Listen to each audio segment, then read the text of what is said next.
Okay, so I think since nobody has said anything, it's highly possible that after watching the videos and everything became clear. But like I said, we'll go over most of those concepts again. All right. So we are going to just run through them right now. And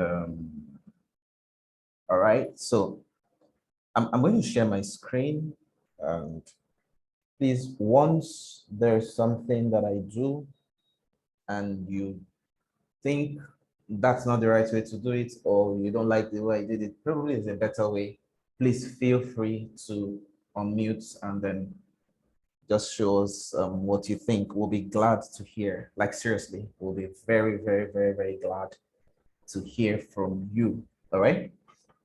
So if if if I also do something that you really do not understand and you probably have a question, please also feel free at any point in time to pause the class. And that's why it's a live class. It's just meant to give you value. All right. So let's start. Now, I'm going to be asking just a couple of questions. And so the question I'll be asking is this. Obviously, today we're going to touch three things. And every of the things we're going to touch today is about code refactoring or reuse. All right.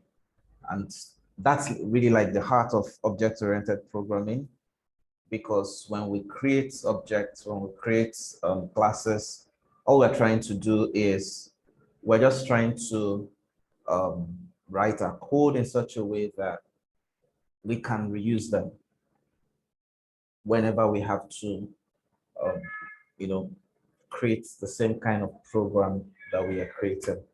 All right, so now let me begin by just writing two lines of code or three. Imagine you have a car, all right? There's a car. And that car has,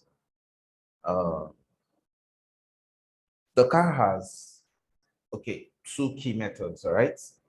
Which is ignition or ignite, all right? And another method called accelerates, because these are the two things every car does, right? Ignites, accelerates. Okay, so when you just hit the ignite button, the ignite, you put your key in the ignition, or you were using a keyless entry car, depending on the kind of car you use, you start the car and then you accelerate. Now there are other methods, like maybe let's even add a third one, like brake, which is what happens when you decelerate the car or try to bring the car to a stop. So these are three functions in every car, I hope. Yeah, every car should have these functions: ignite, accelerate, brake. The ignition is used to turn the car power off or power on. Acceleration is used to rev the engine, and then brakes are used to bring the car to a stop. So these are three functions, all right? And in usual Python way, we could just, return, but I'm not going to just put anything here. Let me just say an awesome line of code that ignites the car. And then here, we'll also return an awesome line of code that accelerates the car. And here we'll return awesome, let's put this in strings, awesome line of code that decelerates the car. All right, so these are the three functions. Have you ever thought what could go wrong Now, remember, these are functions. They're functions that are available in Python. We can make it available. Like right now, if I call this function def ignite, hey, I can call it from anywhere, all right? But imagine that these functions belong to a car, maybe like a Tesla or something. Now, can you imagine how wrong things can go, or what can go wrong if these functions are available to everybody? Just imagine that anybody can just be passing by your car and just ignite it, or while you're even sitting in the car, can accelerate it from anywhere they are, or even bring it to a stop. That's anarchy, right? So what do you think are the things that can go wrong? And what would be a good remedy? Anyone? Please remember, you can always unmute yourself and, just contribute, ask questions, and yeah, anything at all. It's a joint learning session. Okay, hey, John. Hi. Yeah, you mentioned Tesla. They're very Right. clear that you can download updates to the software of the car. Right. So clearly you need some sort of a secure system, password, et cetera, to get in and make any changes to that. Great. Great. Okay. So now, if anyone can just ignite your car, accelerate the car, or decelerate it at any point in time, that's a recipe for disaster. You could actually be in your car and someone will hijack it. And especially this ignition, because everything in the car begins at ignition.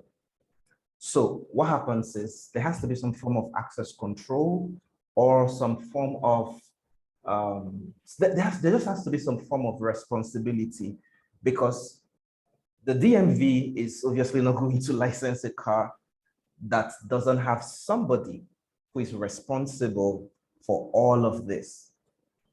Because that way they get to be able to track who owns this car. The police is going to be able to flag the car in case it's involved in an accident or something, So a lot of things are going to go wrong if these whole functions are available to everyone. And that is exactly what we do in object-oriented programming. We try to say, hey, we can't just leave functions just out to everyone. We will have to do some form of access control so that for these functions, anyone that has to access them has to go through the person responsible for them. So just like for a car, for anyone who wants to access the ignition of the car, he has to go through the owner of the car, who obviously owns the key, unless you want to like hijack the car or maybe like hotwire the car or something like that, which makes the person a thief. All right. But if you really want to ignite the car, the normal legal way is you want to go through the person that owns the car. And that is what we do in object-oriented programming. So we take a series of functions and we try to tie them up to, in quotes, an entity, all right? It can be a person, it can be anything, who will now be responsible for all of those functions, so that anytime your line of code requires something, it has to go through that entity. So that way, because, and why this is very key is that right now we just have about 6 lines of code or something, but this thing can get hairy very quickly. It can, as much as it can get to like 30,000 lines of code and stuff like that. So it could be a mess, just trying to monitor all the functions that are available if they are not assigned to people or assigned to entities or objects, if you like to call them that. So in that case, in order to ensure that there is sanity in the vehicle registration system in this country, all right, what we need to do is to create a class and call that class car, all right? So what would this class car do? Remember, the car has these functions. So these are the functions that are going to be in the car. And we call these functions method, right? And we will now have to define, remember we agreed that there has to be some form of access control. So we have to define who is this person who has access to all of these functions and who controls them. So let's define what the person looks like. And to do that, we would use a def and an init, all right? And don't mind Visual Studio because Visual Studio can just populate. It's just auto completion. Okay, so the def init is the initialization method. So we're now trying to tell Python, these are the characteristics of the person who is responsible for these functions, the ignition, the acceleration, and the brake. This is the guy who, if anything happens to the car, if anybody starts the car or bashes the car somewhere or uses the car in a heist, this is the person you should look for. So what we'll do is we will say, okay, so this car must have, let's say, an owner, obviously.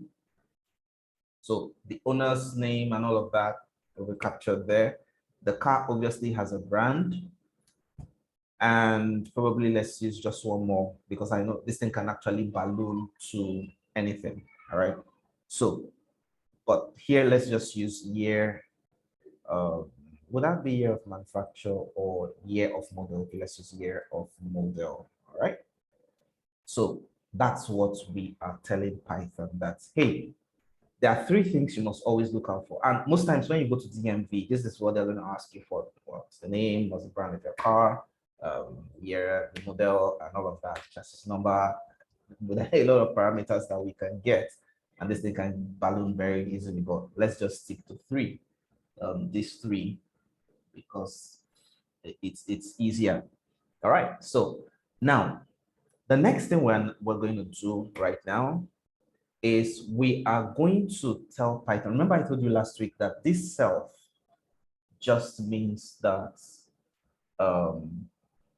we are telling Python when we create an instance of this class, bind the instance that we create to, all of these variables that you see here. So if, for example, we want to create, let's say Camry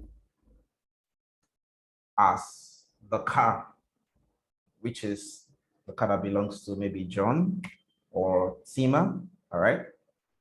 And we say that Camry is an instance of the car. So if we want to refer to any of the attributes or methods of this, what this self is doing is that it is binding this Camry name that we have here to all of this, so that when we finish this and we say Camry dot owner, Python knows, okay, we're trying to reach into this car class to get the details of who owns this version of the car, which is a Camry, all right? And yeah, that's what it means. So now we're going to just define what this means. Remember, you can stop me at any time if I say something that you feel is not correct or something that you would want to, you would want some further explanations on. So now, I'm not going to tell Python that whenever I say self, like in this case, I use Camry dot owner, all right? I mean, you should give me whatever the person puts in this place when declaring the class. So I'll say self.owner is whatever the person declares here. Then I would also say self.brand is whatever the person writes in the brand. And self.year, sorry. And self.year of model would be whatever the person puts in the year of model. All right. So now let me comment out this and run this so that you can see what this code does. So I'm going to run. Okay, is there someone that wants to say something? Please go ahead. Yeah. Go ahead. Yeah. Okay, thank you. Does it mean that from what you just explained now, Yes. does it mean that Camry, anytime you put, anytime you are defined, like you're calling the class, as you said, that means that name takes the place of the self, Yes, or exactly. that variable Exactly. name takes the Exactly. name of the self. Exactly. That's what I'm saying. Okay, and then this owner brand year of model are just positional. Yes, So they are. if Yes. they're positional. Yes, they are. They are. They're just positional parameters that when you're declaring, for example, if I try to run this right now, let me just run it so that you can see what happens. Python is going to give me an Thank error. you. No, no, no, hold on. Don't go. Don't go. Mm. So I'm going to run this right now and then see what happens. Python is giving me an error. Now, if you see the kind of error Python is giving me, let me just It roll says this up a bit. 3.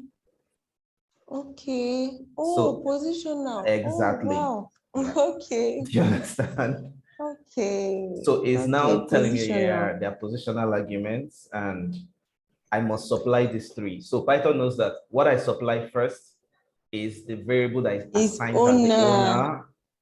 The second Okay. brand is what it assigns to the brand. And then the third, which is the year of model, automatically assigns it to the model. All right. So let me just do that here.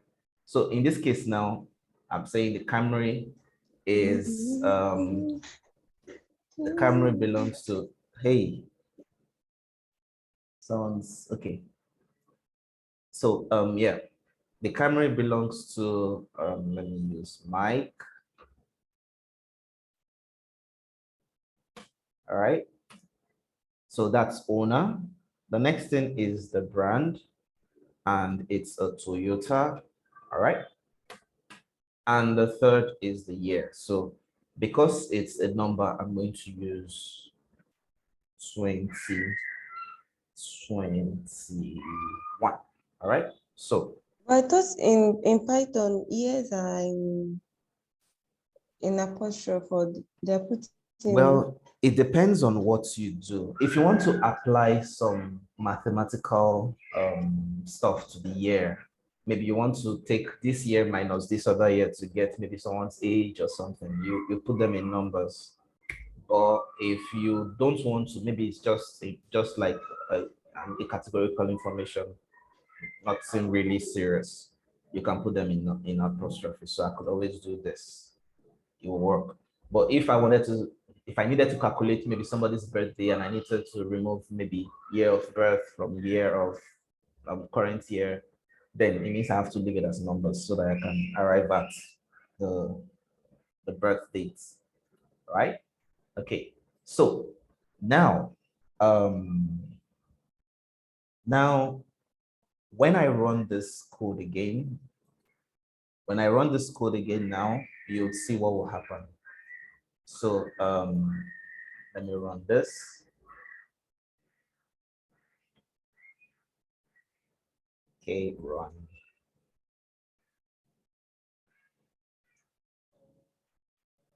Okay, so it's coming up right now. Oh, okay. So yeah. So it shows you that there's no error. Now I can decide to say Python print Camry.owner. So let me run this right now. So you can see Camry.owner is Mike. All right.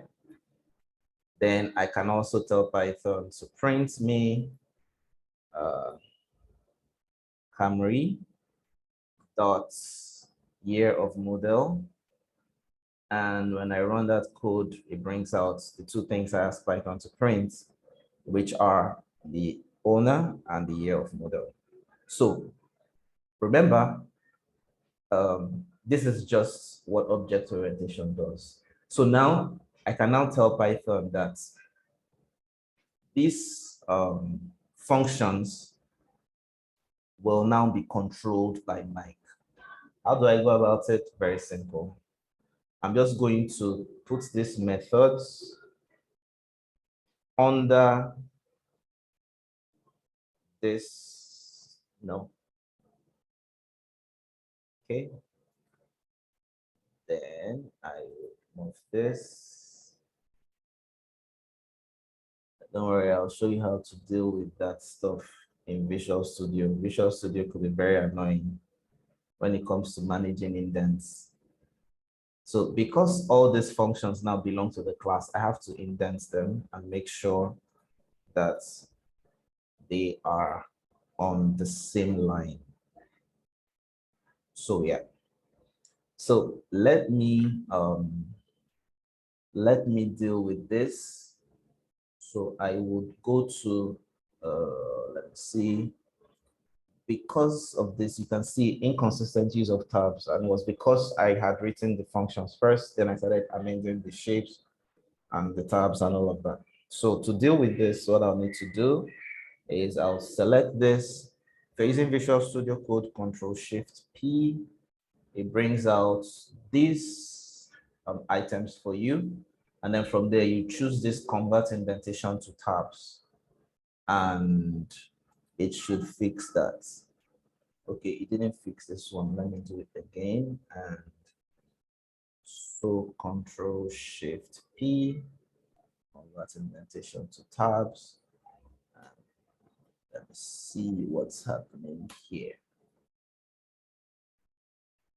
Okay, so because once there is this problem here, it's not going to allow you to go beyond this. So let me use indentation. Let me use 2 spaces, and then let me see if it works. Okay, cool. So this works. Okay. So now I can run this code right now. And okay, so it's cool. The code works. So now I can decide to implement the ignite method. So I can now say, let me call that ignite method. Okay. I can decide to put self here, which is the standard thing I should do, because now this thing is a method. So what I'm telling Python is that for anybody who wants to call this method, so who wants to use these functions, he has to go through the objects. So you can't just say call ignite for me. You have to call it as Camry.ignite before it works. If you don't do that, it's not going to work. And that's why it's all part of a class. It's a method. So let me just do that here. I will comment this out, and then I would call Camry.ignite. Okay, so remember, since it's a function call, I will have to put this here. And because I did not supply any parameters apart from self, Python knows that, hey, the only thing I need to do is just supply the object's name, which is a Camry. So when I run this right now, it's going to bring, oh, sorry, I'm supposed to say print, my bad, because I'm so used to Jupyter notebooks, and it can be very, very, very, very annoying. So let me run this. So yeah, so that's why, that's what we have here. We have an awesome line of code that ignites the car. So that's how object orientation works. Now, I'm going to give you another example, and I hope that after this example, a lot of things are going to become clearer. So let me just write in docstrings here. And so assume that you are the editor of New Canada newspaper, all right? So New Canada newspapers. So now what happens is that you have, let me just put, you have reporters. I hope that's what you call them in Canada. You have reporters, on the field, right? And when they get news items, they send, who send you news items via WhatsApp or Telegram,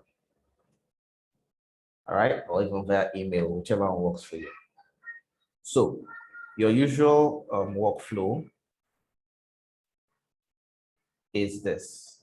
Now, the first thing you want to do is, number one, edit the reports and remove, let me call them stop words, or I'm gonna use stop words now. Let me call them stubborn punctuations, because sometimes when you copy stuff from either an email or something, it comes with some funny characters, ampersands, asterisks, and all of that. So I just want to call those stubborn characters. That's not the right name I should call it. So that's the first thing you want to do. Then second, I'm just giving as an example, you change the case of the reports to uppercase. All right, so just assume that maybe your newspaper just likes printing in all caps. Maybe that's all of the things your newspaper is known for. Just giving that as an example. And the third thing, send the updated document you have made as an email to, let's say, the printing press, which is your organization's printing press, obviously. All right. So these are the three things that you usually do whenever you receive your reports from your reporters in the field. So you want to edit the report and remove stubborn characters. You want to change the case of the report to uppercase, and then you want to send it as an email to the printing press. Now, usually the temptation is, okay, let me just quickly write some lines of code, and then, or just write a function that can just be called. And that would be a big mistake, because when you do that, those functions are exposed. It means that anybody can call it, anybody can do anything to it, and doesn't go through a class. Now, what do you want to do in this case? Remember, in this case, we're going to have, we're going to have, how many functions are we going to have here first? Can anybody guess? Is anyone going to guess? Just try. Okay. So based on what we have here, how many functions should we have?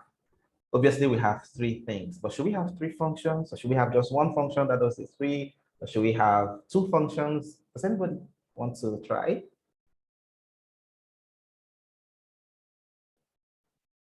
Okay, hi, Emmanuel, please go ahead. You said you want to know how many functions we will have in this class. Okay. I think it should be three, because the rule, from what my understanding is, that the rule is that every function should serve one purpose. Right. Okay. Okay, great. Thank you very much. Does anyone have a contrary opinion? Anyone?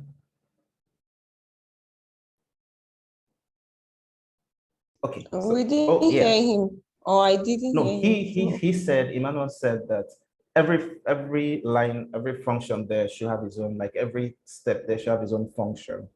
So that's what he thinks, and I was asking if there was anyone who thinks otherwise, or who thinks maybe we should just have one function to take care of everything, or yeah.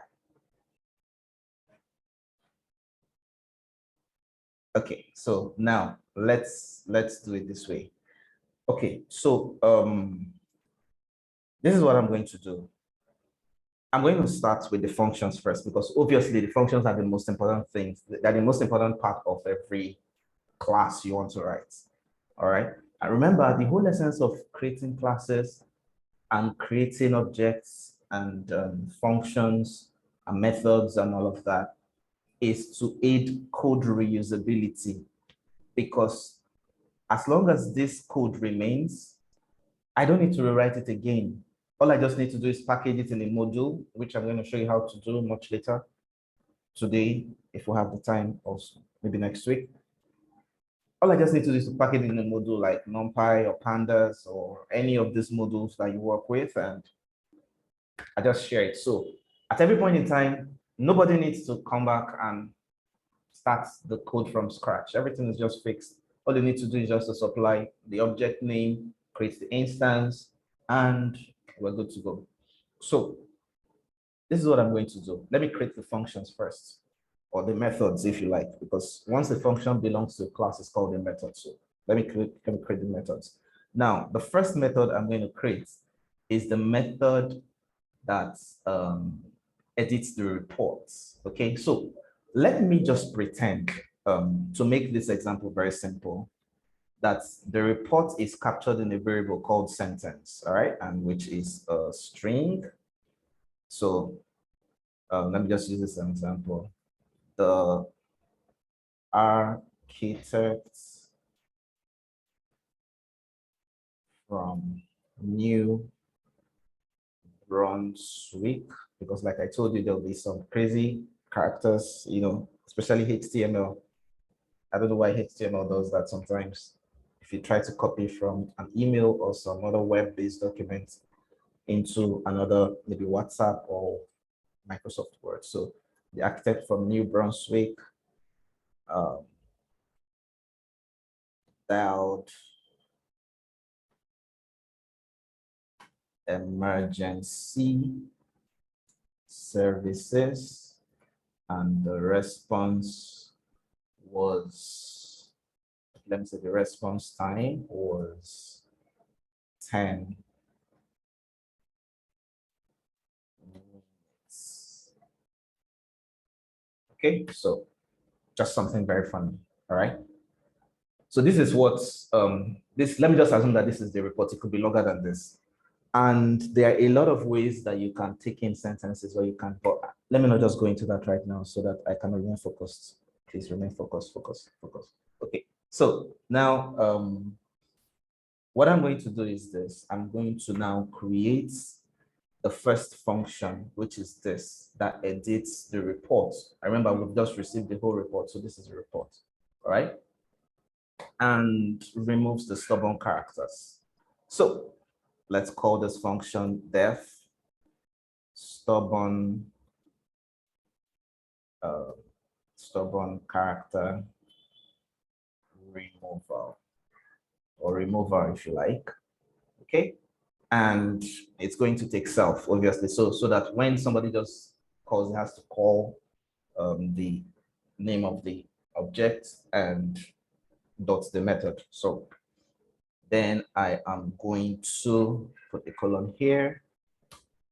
And now, so the first thing I'm going to do is to define what the stubborn characters are. All right, so let me define what stubborn characters are. That's a variable. And I would put them in a string. So let me just put, that's this one, and there's the ampersand, there is the asterisk, there is the $sign, and let me see. Okay, dollar, actually it's dollar. All right, so these are basically all the stubborn characters. Now, but I could have all of them, all the whole gamut of the percentages and all that just listed just in case. Okay, but I just want to keep this very simple. So these are the stubborn characters. Now, I'm going to tell Python that for every okay, let me do this. For every mark, or let me use character. No. For character in stubborn characters. Remember, I told you this character is a placeholder. It's not a variable. You can see Visual Studio is already telling you this is not a real, it's not a real variable, it's just a placeholder.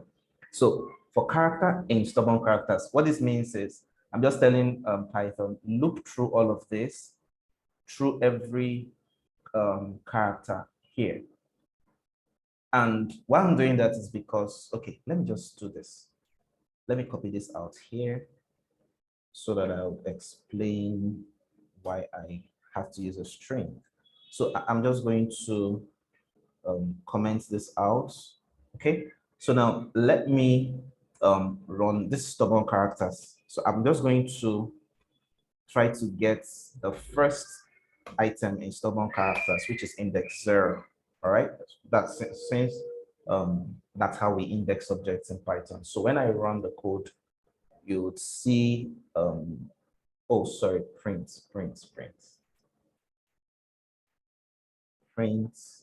stubborn character 0. All right, so I run that, it tells me that's which is the first one. So if I say stubborn character 1, it tells me the second one, which is the ampersand and all that. So I just wanted to show that this item, though it's a string, is actually hashable, which means that you can index it one by one and you can iterate over each item in the string. So that's why I did it the way I did it. So I'm just going to comment this out so that I can finish up the function. And, all right, so this is what I'm telling Python. For every character in stubborn characters, if the character, all right, is in the stubborn character, is in sentence. Let me use sentence here because this is the sentence. It's the reports, all right? Or maybe I should call it reports. Maybe that will make it better. So if the character is in reports, okay, what should you do?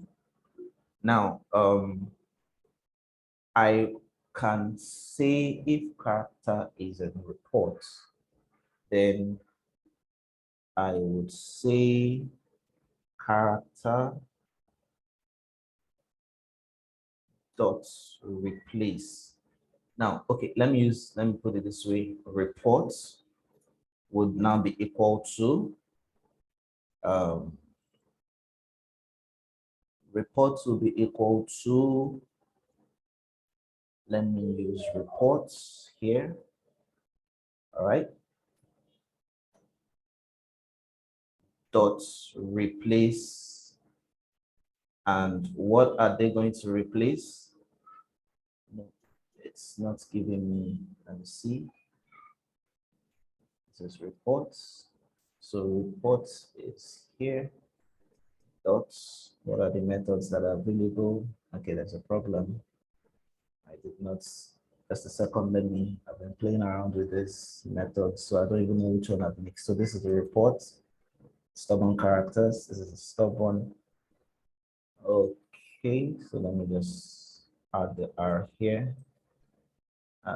So the stubborn characters. So for every character in stubborn characters, if the character is in reports, which is this, what should Python do? Report will now be equal to report, okay, dot C. I need to debug this. Why is that unbound method happening?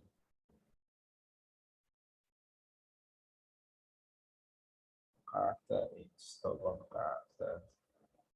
Character is a report. Oh, I see the problem. I see the problem. Okay. Remember that we are trying to create a method here.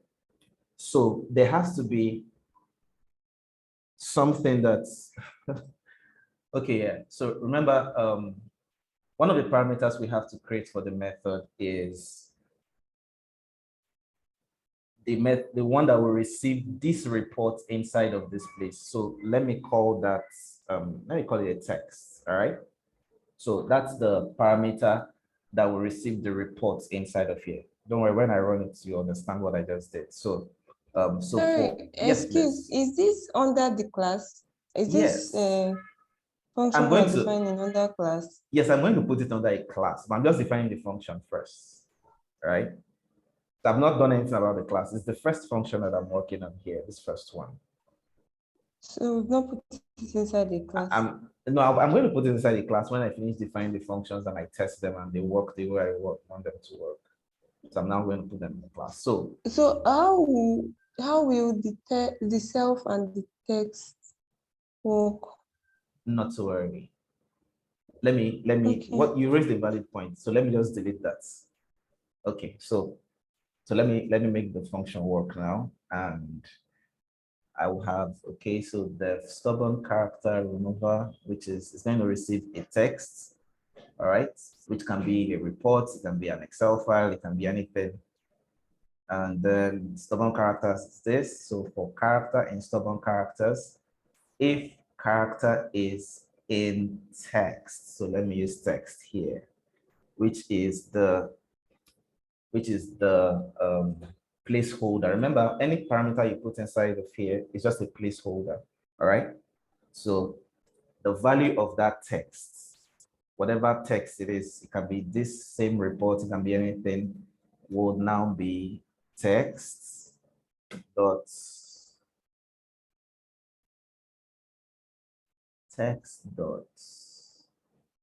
come on. Why is Visual Studio not giving me this? For if character in text, text will now be equal to text here, which is this. Dot, it should give me replace.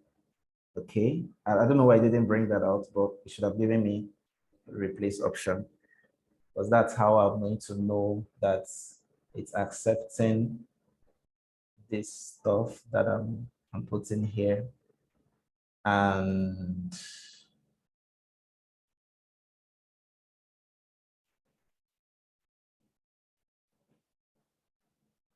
character is in text. Replace. Okay. So let me just go ahead. If it doesn't work, I'll know what's made it not work. But I don't know why Visual Studio is not populating it anymore for me. That's what's getting me worried. So text or replace. Usually, what I should replace is the character. All right. And what do I want to replace it with? I want to replace it with a blank space. So let me now put the return value here. So I'm now going to say return. And what should I return? I'm going to return the text. Let's see how this works. Okay, I'm going to run this now. Keep my fingers crossed. And I'm going to call the stubborn character remover on this report. Remember, report is the text we got, and this is what we want to do. So let me print the results of stubborn character remover on this. Please run, please run, please run. Awesome. Okay.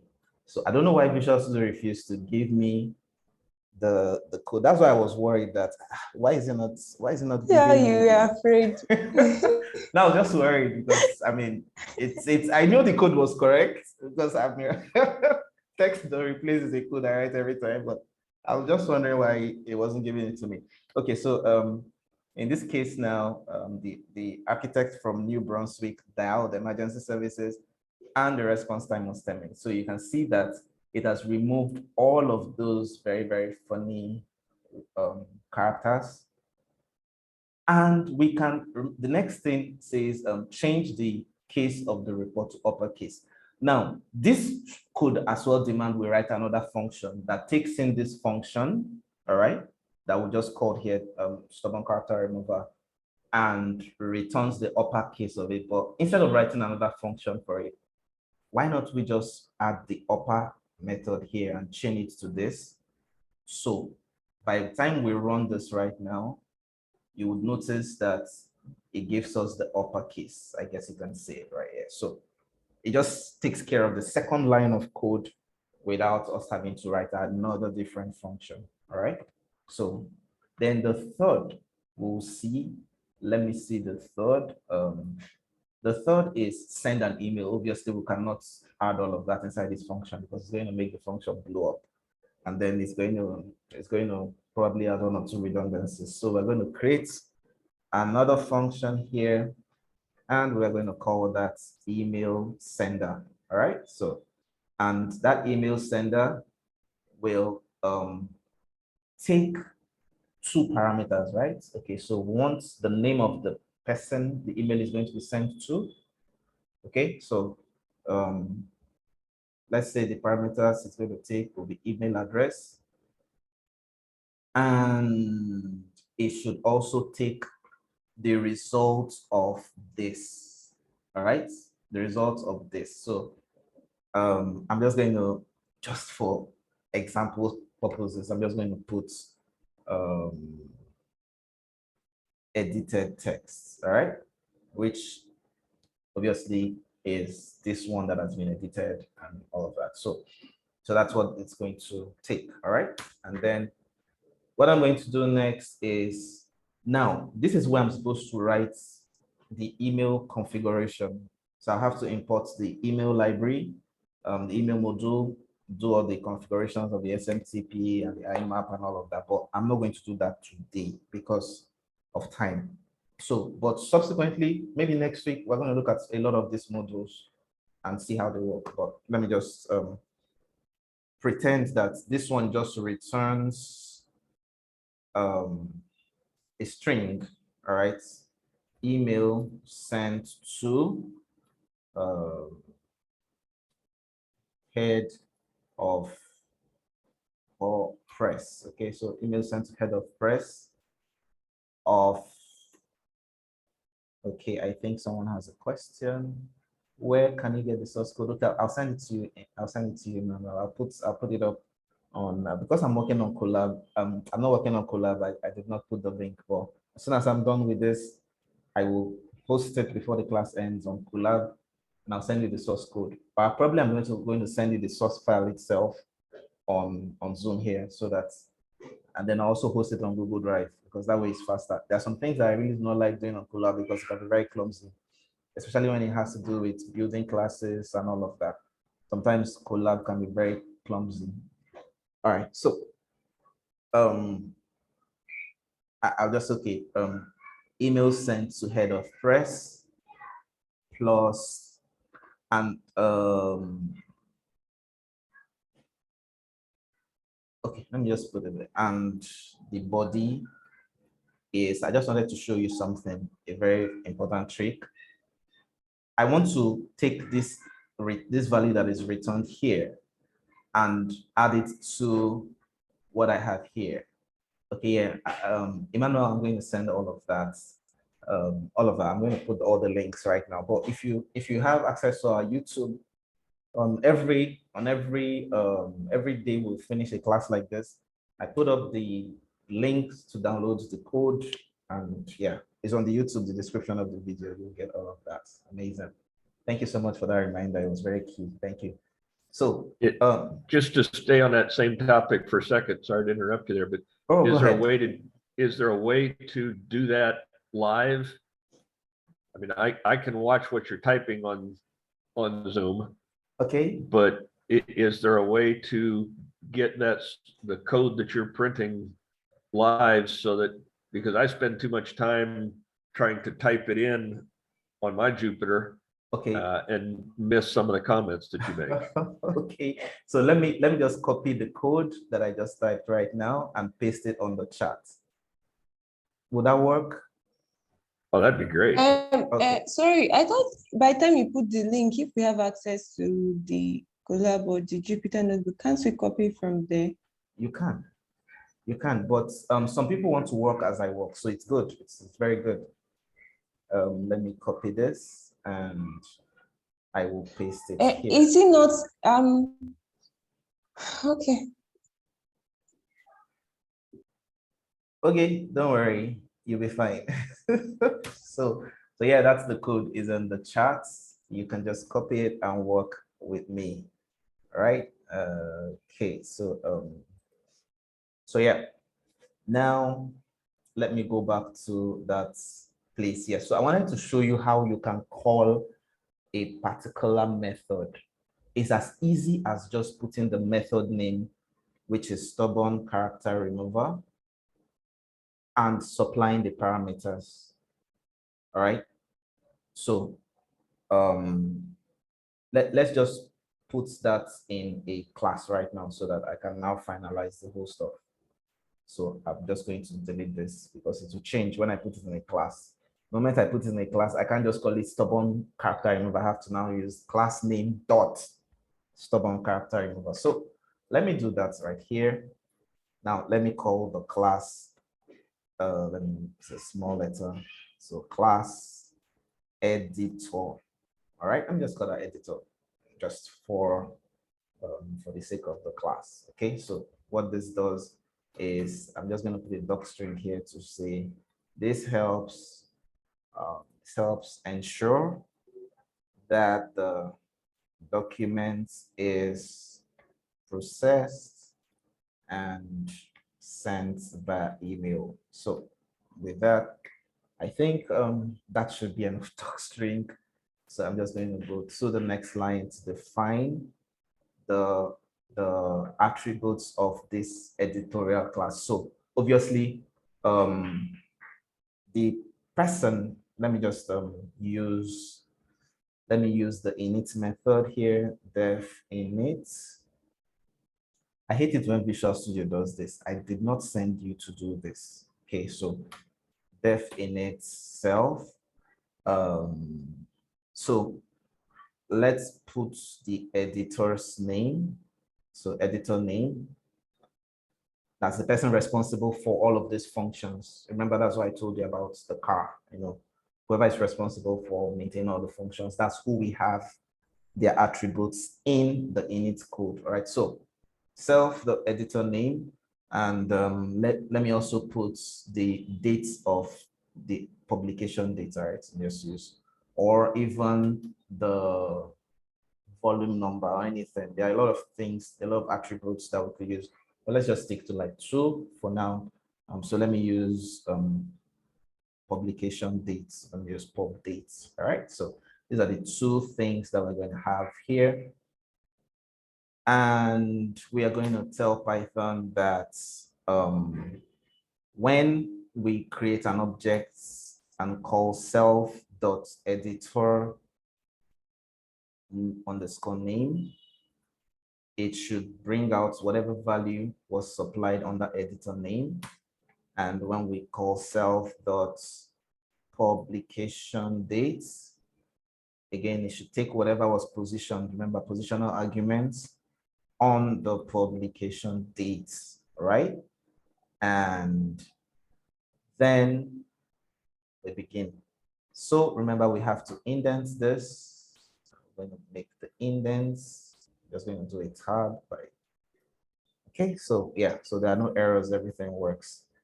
Now, by doing this and putting this under the class, I will now have to put a self here because I mean it's a function that is a method actually. This becomes a method because it's now in a class. And is there any other thing I need to change here for this to work? Nothing. Okay, so we're fine.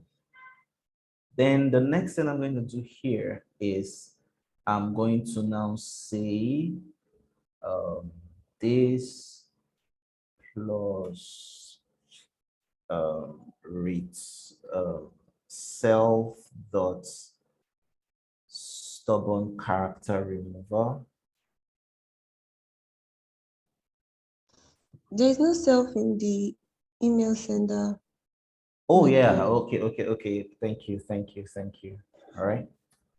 So I can even decide to do away with this just to make the class less complex. So because if we want to build this email sender completely, it's just going to make the whole thing a bit clumsy and we don't have much time left. So just do stubborn character remover. And I want to supply the value that I get here, all right, which is running stubborn character remover on this variable called report. All right, so that's what I want to send via email to whoever it is that I'm sending it to. So my class is ready. All I need to do now is, let's say the report I received was from New Brunswick. So, or let me see. Remember, this is Canada Daily or New Canada actually. So, let's even say the report came from Ontario. That's the person, the reporter in Ontario. All right. So, Ontario, I can just call this a subclass of an object of the editor class. So as you can see, Visual Studio is already asking me, so what's the editor's name, the person who is responsible for this? So obviously that's me. I'm going to put UGO there. And the publication dates, let me just put it in numbers, in a string, but I could always put that in a date form. That will mean me importing a module called datetime. But again, I said I'm going to explain all of those, I hope, by next Saturday. So let me just put that here. So I'm going to put, today is 2022-03-12. So that's the date of publication. So now when I run this, Python tells me, okay, we're good. And there is no error anywhere. Cool. So now let me just go and get this turned into comments so that they don't continue running. Okay. So now I want to. So yeah, go ahead. Yes, please. Real quick, the shortcut that you do to character to add the hashtag, yes, comment out a group of lines. Yes. What is that in Jupyter? Control and /.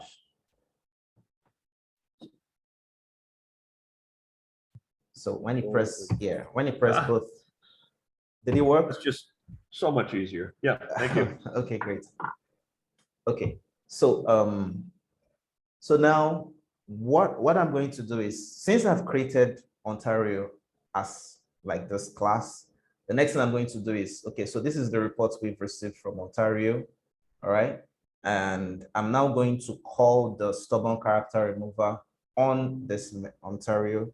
So I'm just going to do Ontario dot stubborn character remover. As usual, it requires that sentence that we have there. Did I call it sentence or report? Report. So I'm just going to put that report there. All right. So when I run this, this is what it gives me. Oh, print. Why do I keep forgetting that? Print. Yep. Okay, so let's print this. So cool. So you can see now that it's changed the stuff to upper. All right. Excuse. Yes. Why are you not please. clicking the play button? Why are you clicking the arrow hand? Because it's just my choice. I can click the play button. By default, the play button runs it in the terminal, but sometimes I probably might want to run it in this window with this output window, especially when I want to see the time that it takes to run the code and some other metrics like that. So that's why. Okay, so if you want to use it run it in the output window, yes, which one do you use? You just click on run code. It's run it in the output. Then it will display it in the output window. Yeah. But okay, if you, thank you. Yeah, if you click on run Python file, it will display it in the terminal. In the terminal. Okay. Yeah. Okay. But by default, when you click on this, it will display in the terminal. Okay. So let me print. Okay. Let me just comment this out. And this time I'm going to print Ontario dot not this right now, email sender. All right. And since this one is just self, it means that Python doesn't require any parameters here. So by just saying on Ontario.email sender, that's enough for it. And once I call that function, what will happen is that it's going to return this email sent to so and so person plus the whole edited text. All right. So this is what's going to happen. So this is an email sent to head of press, and the body is, then it now applies what we got from the other preceding method into it. So that's one of the beautiful things about Python. Objects, functions or methods are first class objects, which means they can be used inside of another method or another, and there's no problems at all. So that's how this is going to run. All right, so this is it. This is what we do whenever we have repetitive tasks that we do every day. We create classes, and then we create functions, and then we create methods to help us like parameterize these classes, so that and I hope next week we're going to look at some of the reasons, core reasons why we do these things that we do. So I believe that when we start touching them, they're called the 4 tenets of object-oriented programming: abstraction, encapsulation, inheritance, and polymorphism. When we start displaying them and explaining them, like, oh, okay, so that's why you guys do this, that's why you do this. So, but I want to believe that this week was better than last week. And yeah, so the floor is open for questions and contributions and anything you think we did not get right. Thank you very much for today. I understand it better. Okay. Right. Better than last week. I think I didn't really follow at all. Okay. But Yeah. today I followed. I was able to follow and understand. Thank you. After last week's class, I felt very bad. Like, what? Okay. So yeah, Emmanuel, please go ahead. I just wanted to ask a question, like in the email sender function, right? Right. Like you're passing in the return, you're passing report, right? Yeah. But I could put text in here and it'll still work the same, right? Okay.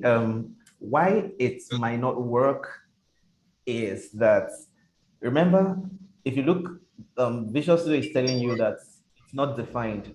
If you remember, I told you this is just a placeholder.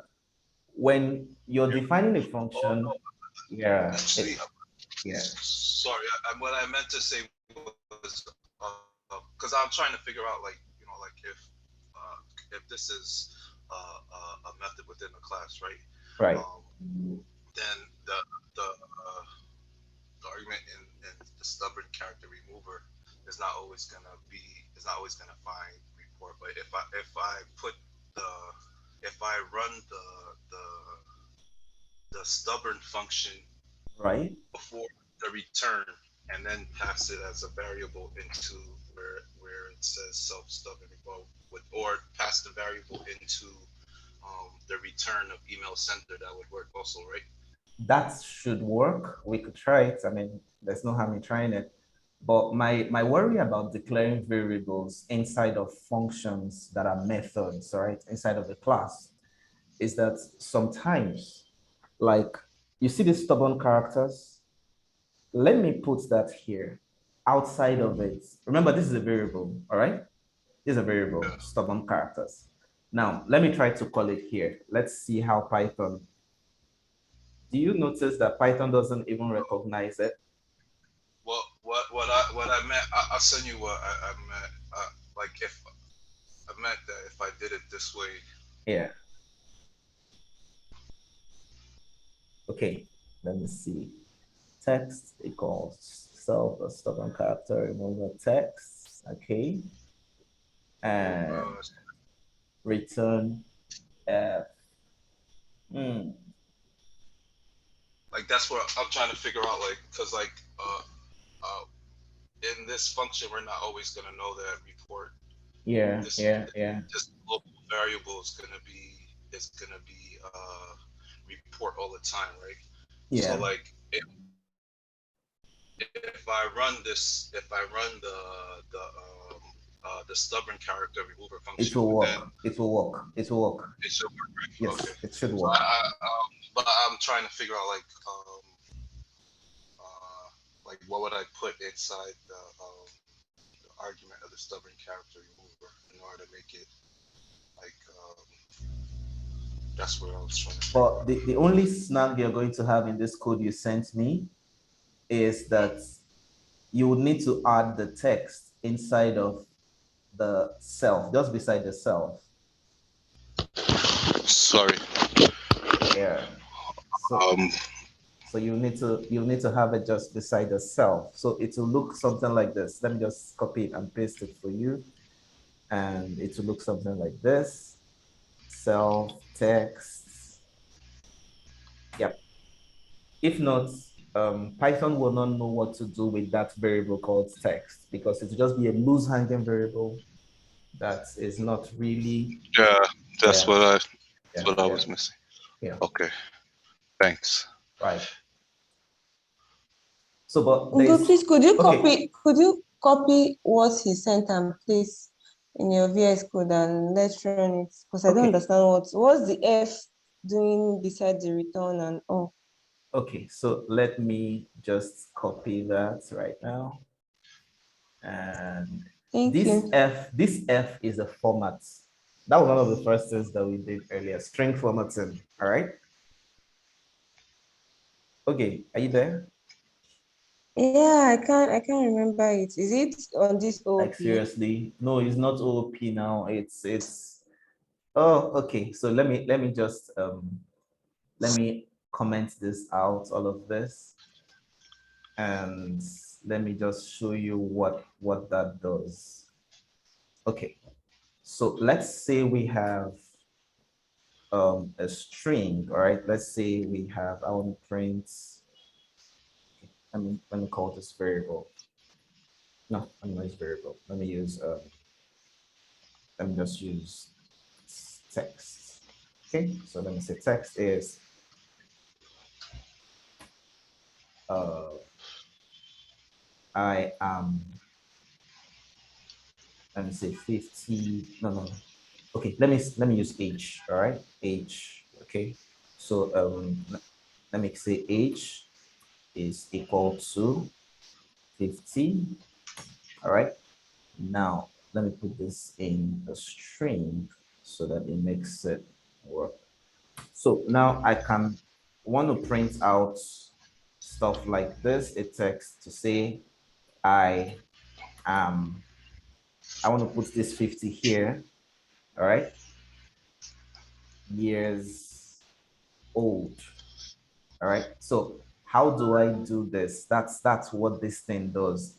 So that F string, you put it here in front of any string you want to print or display on the console, and you put a curly bracket there, all right, where you now um,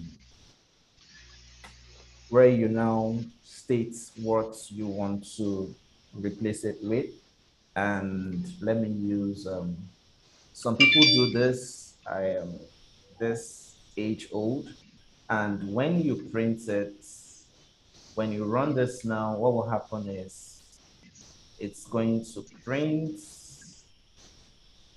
I am. Did you see what happened now? Okay. Yes, thank Okay. you. So that's what that F string does. There are about three ways to do that. There is the dot format, there is the F string and the variable inside of it, and then yeah. So anyone works. Anyone works. So yeah, that's why the code in a sense was going to work. It's going to work. Could you paste the code you edited and let's run it, the one you sent to him?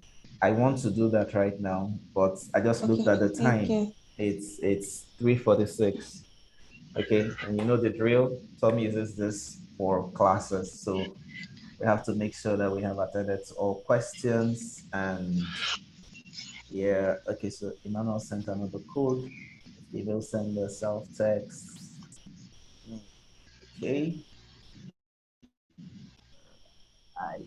Okay, so this can work too. Should be able to work. The F string, yeah, should work. Should work. Should work.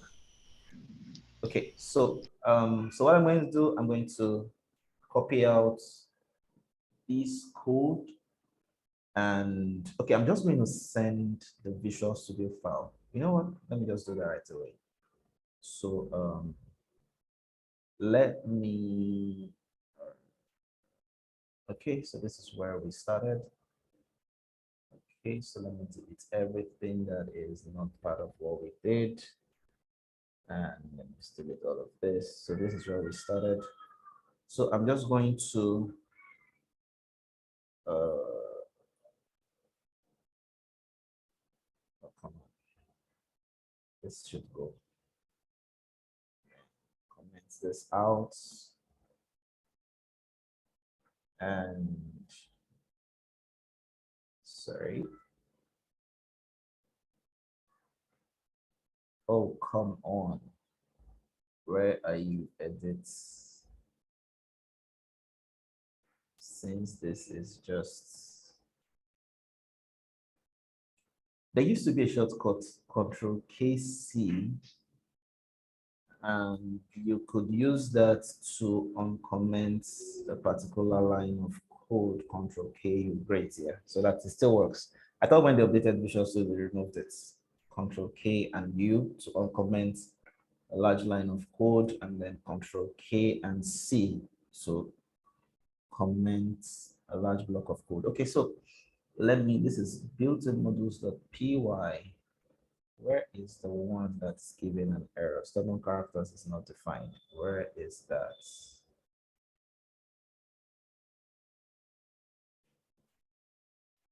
Line 46. Oh, yeah, sorry. I forgot to fix this. So what is here should be report. Okay, cool. Yeah, so no more errors, no more problems. So I'm just going to copy this right now from my Visual Studio file. So where are you? Built-in modules. Okay, cool. So copy, and I'm going to get to upload it. Just a second. Modules, open file location. Okay. Copy. I'm going to upload it right now. And oh yeah, Emmanuel. Okay, so Emmanuel, if you just hold on for 1 second, I'm pasting it right now on Zoom so that you can download it before you go. So so you can get it right now. It's on Zoom, on the chat. Okay, so I'll have to mail Emmanuel. Right, he has gone. Okay, so but for everyone that is still around, this is the file. It's there right now in your, just a second.